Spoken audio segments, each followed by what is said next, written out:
What up, Space Fam? Kozen here for AnimeUproar, and I'm writing this video one day after we published the first best revenge moments in anime. It hasn't even been 24 hours since its release, and we already hit well over the goal of 2,000 likes. So here I am already working on a part 2 as promised. Today, I've compiled some of the most savage revenge moments known to man, so you're in for a real treat. But there are still plenty of revenge moments that I'd like to get to. So if the Space Fam can hit 3,000 likes on this video, I'll get started on the third installment, which will be just as epic. So remember to hit that like button for more sweet revenge. If you haven't, be sure to subscribe and ring that notification bell so you actually get notified when the next video installment comes out. Remember, this is an ongoing series, so don't get salty if your favorite revenge moment isn't here. Leave it in the comments and it could appear in future installments. It's definitely one of my favorite ways of learning about new anime, so I definitely encourage you guys to share your favorites. There will be anime spoilers in this video, you've been warned. Now without further ado, let's jump into it. First up, let's take a look at my favorite revenge moments in one of the best anime ever created.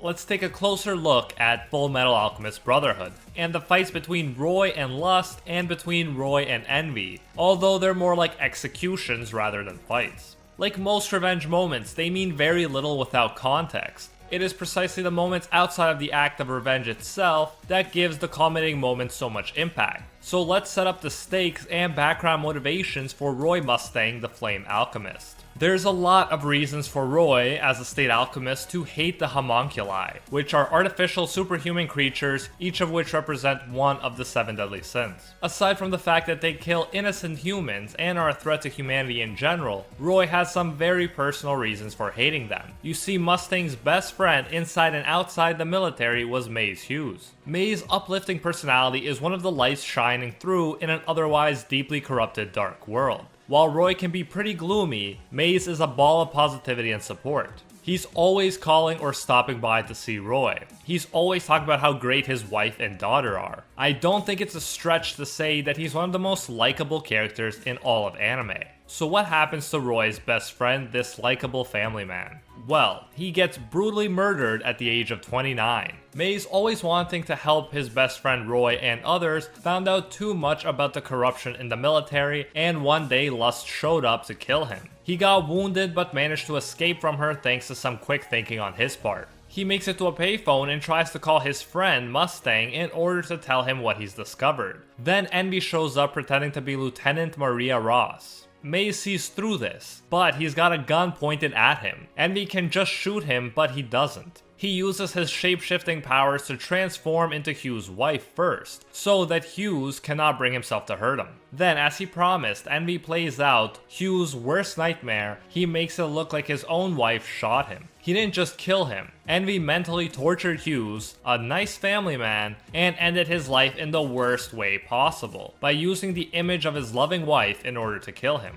Thus, Roy had a lot of reason to hate both Lust and Envy. They both worked together in order to kill his best friend, a good guy who deserves to stay alive if anyone did. Roy always wanted Hughes to be there by his side. Hughes always said that he would support Mustang by working under him. After his death, Mustang finally understands why Alphonse and Edward tried to bring their mother back. Mustang wishes he could do the same with Hughes. Then we get one of the most touching moments in the series. After being asked if he's alright, Roy says he's fine. He puts his hat over his eyes and says it's starting to rain. Hawkeye says it's not raining because it isn't. Then we see tears coming down this usually calm, cool, and collected man's face. He says, yes it is. This is rain. He doesn't want to cry. He knows a grown man in his position shouldn't, but he just can't help it. Unlike Hughes, Mustang doesn't have a family of his own. Hughes, his best friend, was the closest thing he had to family, and now he's gone. It's too much for even a stern guy like Mustang to bear.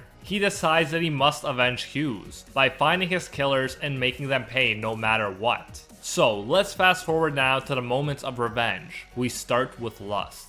Lust not only played a part in killing Hughes, she also used one of Roy's most trustworthy subordinates, Jean Havoc, pretending to be interested in him romantically in order to get information. Then when Lust's true identity is revealed to Roy and Havoc, she impales Havoc with her sharp fingers and he collapses from the wounds. She then stabs Roy, leaving them both for dead, and makes her escape. Lust then attempts to kill Hawkeye, who is the queen to Roy's king. She is easily the most important person in Roy's life at this point. However, Alphonse protects Hawkeye long enough for Roy to show up. Alphonse builds a stone wall for protection, and then Roy goes ham with his fire powers on Lust. He says, to gain the initiative in war, first take away your enemy's mobility, and whenever possible, use the element of surprise. Then he points out to Lust that she's finally on her knees. There are quite a few badass things going on here. For starters, Roy is only still alive because he used fire to sear his wounds closed. That's an extremely painful process, and he almost passed out 2 or 3 times doing it. Then, since he doesn't have his glove, he cut a transmutating circle into his own skin.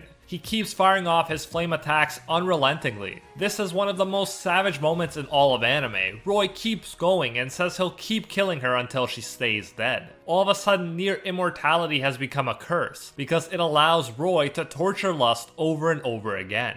Then she extends her finger in order to stab Roy's face. Roy, being the boss that he is, doesn't even flinch. The finger stops right in front of his face. Then Lust begins to turn to ashes. Roy is so cool that even the enemy he just killed says that if she had to die, she's glad it was at the hands of a man like him. In the anime, this episode is called Death of the Undying, and that's exactly what Roy and his fiery rage managed to do. He managed to kill the seemingly unkillable in order to execute his revenge. Then there's Envy's demise, and Envy is the one who actually finished Hughes off. So you can be sure that Roy won't go easy on him.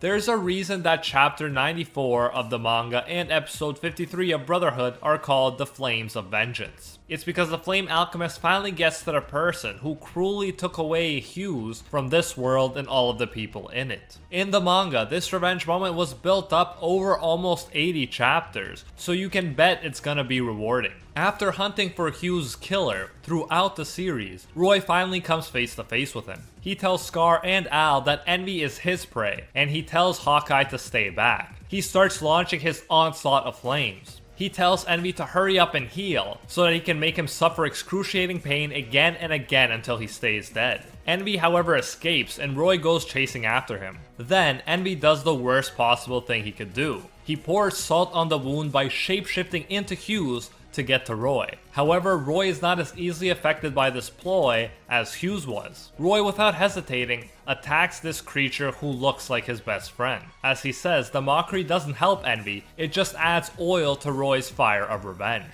Roy alternates between pinpoint attacks and full force explosions, so Envy cannot get close to him. Envy has no choice but to escape again. Then Envy turns into Roy and tries to get close to Hawkeye. She sees through the ruse, but Envy manages to hurt her and plans to beat her like a rag doll before returning her to Mustang. I mean, Envy is really doing everything he can in order to piss off Mustang, which is why it's even more satisfying when he's suddenly engulfed in flames. He asks what Envy is doing to his precious subordinate. In the manga, Roy completely dwarfs Envy in the panel. It really shows how powerless Envy is in the face of Roy's overwhelming fury. Envy calls him a human scum who dares to look down on a homunculus, but Mustang just keeps going. He utterly destroys Envy's powerful homunculus form, and Envy reverts back to a small worm-like creature. Roy is about to finish the powerless creature off for good. Envy is screaming no and is crying before Hawkeye points her gun to Roy. Mustang doesn't end up finishing the pitiful creature off because his friends, including Hawkeye and Edward, won't let him completely give into his rage and become a monster. Yet, somehow, this is even more satisfying because that's exactly what Envy wants, for humans to give into their base instincts and their hatred. He is a proud creature that looks down on humans as if they were worms. Ironic, I know. Then, when he tries to bait them into getting angry at each other and it doesn't work, Ed even shows compassion towards the ugly, pitiful creature. This to Envy is the ultimate insult, and he rips out his Philosopher's Stone, which is the equivalent to ripping out his own heart. It was the perfect revenge, precisely because it was the best possible way to humiliate and infuriate this extremely proud homunculus. Hughes was avenged, and Roy got to hold on to his humanity at the same time. Then there's Gon's insane transformation in Hunter x Hunter. Along with being one of the greatest revenge moments in anime, it is also one of the darkest and most savage. Let's recap some of the more important points we need to know to fully appreciate this moment. One of the keys to understanding this moment is the character Kite. Kite was very special for Gon, because he was Gon's father's student. If you didn't know, Hunter x Hunter is all about Gon searching for his father. What we think about Ging and how good of a father he is aside, the fact remains that Gon grew up without him. Like most kids probably would, Gon developed a strong desire to see him and make him proud. Since Ging was largely absent from his life, Gon greatly values not only his father's presence, but anything or anyone that is connected to his father in one way or another. This is in part why Kite is such a big deal. Kite was Ging's student, and by extension he immediately has immense value in Gon's eyes. He's like a proxy father figure, or at the very least an older brother figure for the young boy. Now I don't mean to suggest that Kite didn't also become a really good friend of Gon's in his own right, but I just want to point out that this connection to Gon's father colors the way Gon views Kite and greatly amplifies the feelings of friendship Gon develops for him. So while Gon already greatly values his friends, Kite is valued all the more because he, in a way, helps fill the hole that Gon's father left with his absence. Thus, when Kite, who has been presented as being extremely strong, gets wrecked and killed by Pitou, it's a really big deal for Gon. Before Pitou showed up, Kite told both Gon and Killua to run, but Gon didn't do it. Then Pitou shows up and takes off Kite's arm. They see how strong she is, and Gon, instead of running away, starts powering up. He can't bring himself to leave Kite. It takes Killua knocking him out to get Gon away. Gon never would have willingly abandoned Kite, the strongest connection he has to his father. Then, after Kite gets killed, he gets turned into a training dummy. When they retrieve his body, Gon thinks that the real Kite might still be alive in there, despite how horribly disfigured his body is. Gon tries to reason with the doll, but Kite's body punches him in the face as soon as he gets close. This is no doubt one of the most tragic parts in the show. Even though he must be in a lot of pain after the punch, he doesn't get mad at all and tries to approach Kite again. He doesn't want to believe that he could be dead. However, Gon just keeps getting brutally beat up by the Kite doll. Everyone else knows that Kite is dead, and there's no chance of bringing him back, but they're waiting for Gon to notice the same thing. Gon even suppresses his reflexes to dodge or block, purposely allowing himself to be hit. He eventually accepts that Kite's body is moving like a robot and that it's much weaker than Kite used to be. He hugs the body and apologizes to Kite. He blames himself for what happened. He blames himself for what deep down he must know is the death of a friend and for the death of his father's precious student. He not only feels like he failed his friend, he also feels like he failed his father, the one person whose approval he wants more than anything else. Kite is one of the closest things Gon has to family at this point, and Pitou not only killed him, but even desecrated the body and memory of him. Yet, Gon at this point still can't even bring himself to consciously accept that Kite is dead, and so he holds out hope that Pitou still might be able to heal him and bring him back to normal. Then, after patiently waiting for Pitou to start healing Kite, she finally says that she can't do it. And the usually cheery and carefree Gon finally snaps. Now, everything I just mentioned is what's behind the final confrontation between Gon and Pitou. Gon is so devastated that he doesn't even care about surviving or the future. He just wants to carry out his revenge. So he uses everything he's got at once, even if it means losing the ability to ever use Nen again, or even dying, and transforms into an OP adult Gon, who according to Pitou is as strong as the Chimera Ant King himself in this form. Gon's so angry and committed to revenge that he did something I've never seen before. He forced his body to mature to a point where he's able to defeat a much more powerful opponent. The innocent shonen protagonist says that he is going to kill someone who doesn't even want to fight. This revenge is so savage that Gon's punches don't just break through Pitou's bones, they break through shonen conventions. For instance, you'd never see Edward Elric acting like this. Gon sacrificed his innocence, symbolized further by the maturing of his physical body, in order to carry out this revenge. As I said in the previous video, the best revenge moments usually require a lot of sacrifice, and here Gon is ready to sacrifice everything. And because of the sacrifice he makes, he reaches a power where he effortlessly overpowers Pitou by even more than she overpowered Kite. Even after her body is broken, Gon keeps punching the body over and over again with his bloody knuckles. Her remaining Nen turns her lifeless body into a puppet and launches an attack that catches Gon off guard and takes his arm. Gon feels redeemed because Kite also lost his arm protecting him and Killua. Then, Gon takes his arm and jams it through Pito's body and launches a giant attack that looks more like a spirit bomb than any move from Hunter x Hunter. Kite has been thoroughly avenged in the most savage way possible, and the moment is even more impactful when we think about how innocent Gon used to be. Now we get to Sasuke, the embodiment of revenge itself and Shonen's #1 emo. This guy is always trying to get revenge on someone, whether it's the right person or not.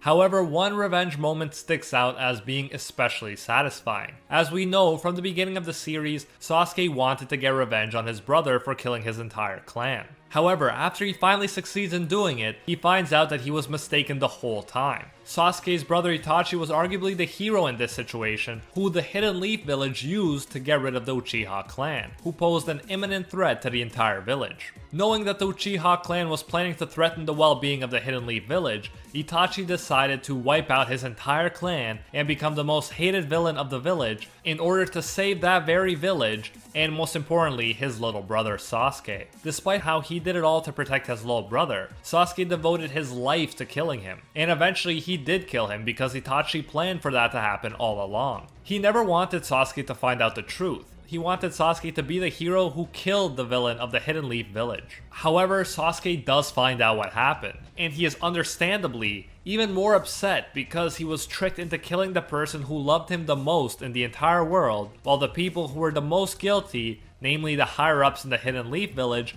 got away scot-free. Danzo out of everyone was the biggest offender. He played the biggest role in convincing Itachi to kill his clansmen in order to save his brother. As if this wasn't bad enough, this Uchiha hater also desecrated the bodies of many Uchiha and implanted their eyes into him all over his body. So he is a living, walking insult to the Uchiha and the mastermind behind their deaths, Itachi's fate, and Sasuke's initial ignorance. So if you thought Sasuke hated Itachi in the beginning of the series, I think you can now start to imagine how much more he has come to hate Danzo. That brings us to their fight. Even though Sasuke keeps killing Danzo, Danzo keeps coming back to life, and he's using the power of the stolen Uchiha eyes to do it. He then even insults Sasuke. He doesn't understand why Itachi would sacrifice himself to save the life of such trash. He says that Sasuke was without a doubt Itachi's biggest mistake. I mentioned in the previous revenge video that revenge is all the more satisfying when the enemy is an OP, nearly invincible dude. Danzo definitely fits the OP category. He has many Sharingan that he can use to change fate itself via Izanagi. He turns out to have Hashirama cells, so he has Uchiha powers, Hashirama powers,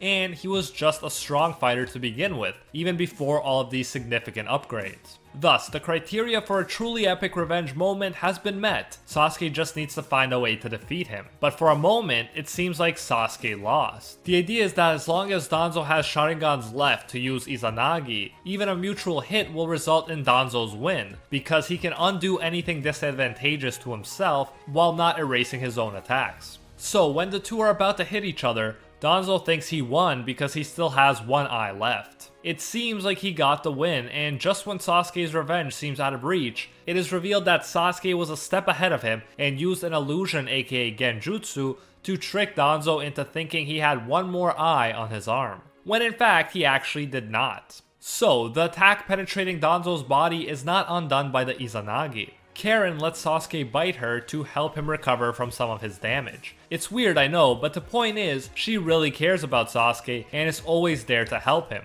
For these reasons, Danzo assumes he can use her as a hostage in a last-ditch effort. He takes her thinking Sasuke will be unable to attack because an attack might hit his friend. However, Danzo completely underestimates just how important Sasuke's revenge is to him. Not only does he not try to avoid hitting Karen, he even tells her not to move. Then, in the manga, we get a close-up of Sasuke's face, which I have to say is one of the most messed up images in all of Naruto. It is clear that this guy has given into his hatred and will do anything for revenge at this point. He fires an attack straight through his teammate and into Danzo's vital point. Then he says, "One down, big brother," with a smile on his face. This is how savage Sasuke is. Not only is he ready to sacrifice his friends, he wouldn't even bat an eye or hesitate. At this point, he is a guy that would give just about anything for his revenge, and Danzo, after everything he's done, is the best possible target for his hatred.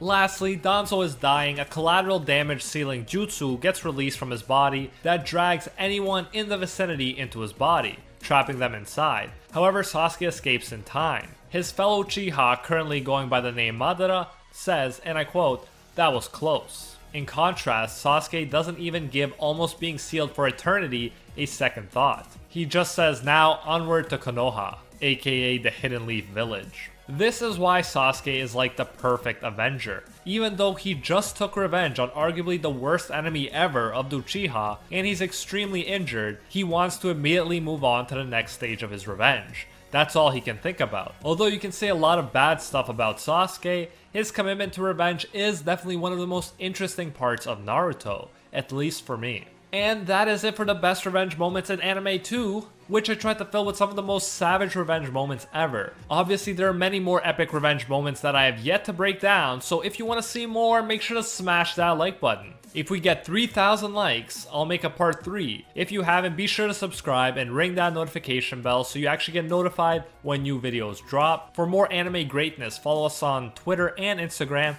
at AnimeUproar. A big thank you goes out to our patrons over on Patreon who help make videos like this one possible. I especially want to thank our Pro Hero tier patrons, the one and only Gilgamesh, Nothing But a Fan, Jason Wilson, King Zeldris, Angel Cruz, Steelers, Poet Pablo, Atropos Wraith, Michael Fiddler, and Ekarat GN. And are the 1 tier patrons, the ones who stand atop all clans, Steven Ingrata, Alola Natem, Matty Mac 239, and Makoto Kun. If you enjoy our work, you can support more of it by going over to patreon.com/AnimeUproar and becoming a patron today for as little as $1. If you do so, you'll get your name featured in future videos alongside these amazing people right here, and you'll even get access to our private patron-only Discord. So check out patreon.com/AnimeUproar, link in the description if you're interested. You can also now join the YouTube channel and support more content that way if you prefer. No matter what you want to do, you'll still get all the same great benefits. Thanks again for everything. As I'm recording this, we just hit over 500,000 subscribers, which is absolutely amazing. So I really want to thank you guys for that. It would not be possible without the Space Fam. So thank you so much for that. And until next time, see you, Space Cowboy.